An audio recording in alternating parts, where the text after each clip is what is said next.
ہمارے دیہاتی کلچر کے اندر بوڑھے لوگ بچوں کو شوکیہ گالیاں دیتے ہیں اور لوگ بھی اس پہ ہنس رہے ہوتے ہیں کہ یہ گالی دے رہے ہیں۔ گالی آپ مزاح سے دے رہے ہوں، آپ شوق سے دے رہے ہوں، غصے سے دے رہے ہوں، یا کسی کی اہانت کرتے ہوئے کسی کو تکلیف پہنچانے کے لیے اذیت کے طور پہ اس کو گالی دے رہے ہوں، ہر صورت کے اندر گالی کی اجازت نہیں دی گئی۔ سباب المسلم فسوق وقتالہ کفر، مسلمان کو گالی دینا فسق ہے اور اس کو قتل کرنا کفر ہے۔ تو ہمارے دین نے ہمیں گالی گلوچ سے منع کیا ہے۔ اللہ کے محبوب علیہ السلام نے ارشاد فرمایا المستبان شیطانان، جب دو لوگ آپس میں لڑ پڑتے ہیں اور ایک دوسرے کو گالیاں دینے لگ جاتے ہیں تو فرمایا کہ ایک دوسرے کو جو گالیاں دے رہے ہیں یہ شیطان ہیں۔ ابن حبان کی روایت ہے۔ اللہ اکبر۔ تو اتنی سختی فرمائی گئی اور ہماری بات ہی گالی سے شروع ہوتی ہے۔ دیہاتی کلچر کے اندر تو اس کو کچھ سمجھا ہی نہیں جاتا، اور کچھ لوگوں کا تقیہ کلام گالی سے ہوتا ہے اور وہ اس کو اپنا فن قرار دے رہے ہوتے ہیں اور وہ کہتے ہیں کہ میں بہادر ہوں، گالی کے بغیر بولتا ہی نہیں ہوں۔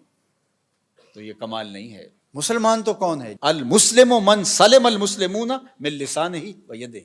مسلمان کی تعریف یہ کی گئی ہے کہ جس کی زبان سے اور جس کے ہاتھ سے دوسرے مسلمان محفوظ رہیں۔ کیسے؟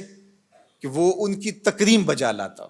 ایسے نہیں ہے کہ اس کے شر سے بچنے کے لیے آپ اس کی تکریم کریں اور پھر وہ آپ پر رعایت کر جائے اور آپ کو گالی نہ دے۔ وہ بدترین شخص ہے جس کے شر سے بچنے کے لیے لوگ اس کی عزت کرتے ہیں۔ محلے میں، گلی میں، دیہاتوں میں، چوکوں میں، چوراہوں میں، رشتہ داروں میں، اقربا میں، دوستوں میں لوگ ایسے موجود ہوتے ہیں کہ جن کی شر سے بچنے کے لیے ان کی تکریم کرنی پڑتی ہے، ان کی ہاں میں ہاں ملانی پڑتی ہے۔ ہاں تم ہی سچے ہو، تم ہی جو کہتے ہو یہی بہت بڑا فلسفہ ہے، افلاطون بھی پیچھے رہ گیا، بقراط سقراط بھی پیچھے رہ گئے، تم آگے ہو۔